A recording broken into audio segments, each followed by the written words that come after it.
magandang araw. Ako si Ate Shane at welcome sa Eager Reader Storytelling Sessions. May isang bagay na paboritong-paborito ka ba na gusto mong ipagmalaki sa lahat? Paano nga ba nagiging espesyal ang mga bagay sa mundo? Kilalanin natin ang batang si Mia sa isang natatanging kwentong pinamagatang Ang Pambihirang Sombrero. Kwento at guhit ni Jose Miguel Tejido at inilathala ng Adarna House.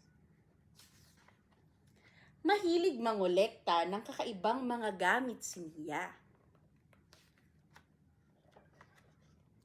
Isang araw, naghahalungkat si Mia sa lumang baul ng kanyang lola. Laking tuwa niya nang makatagpo siya ng sombrero. Kakaiba ang itsura nito. Humarap si Mia sa salamin para sukatin ang sombrero. Sinubok niyang isuot to sa iba't ibang paraan. Ngunit naisip niya, bakit parang may kulang? Lumabas ng kanilang bahay si Mia at nagtungo sa tindahan sa tapat. Magandang umaga, Manang Sol! Bati ni Mia. Maganda po ba ang aking sombrero? Oo, Mia. Pero mas maganda kung lalagyan pa natin ng alkansya, sagot ng tindera. Nagulat si Mia sa handog sa kanya. Salamat po, Manang Sol, sabi ni Mia. Sunod na pinuntahan ni Mia ang panaderya. Mang Rico, tawag ni Mia. Maganda po ba ang aking sombrero? Oo, Mia. Pero mas maganda kung palalambutian pa natin ng kandelabra, sagot ng panadero. Salamat po, Mang Rico, sabi ni Mia. Nagdaan din si Mia sa klinika. Doktora Dulce, maganda po ba ang aking sombrero? Tanong ni Mia. Oo, Mia.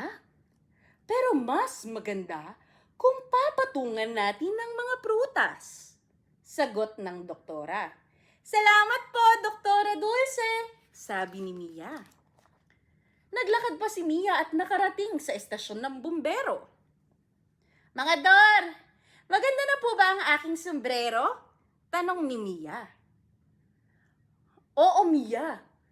Pero mas maganda kung dadagdagan natin ng aquarium, sagot ng bumbero. Salamat po, mga Dor, sabi ni Mia. Pagtawid nga sa kalsada, nakasalubong ni Mia ang pulis. Mia, kakaibang sombrero yan ah, bati ni Mang Kalor.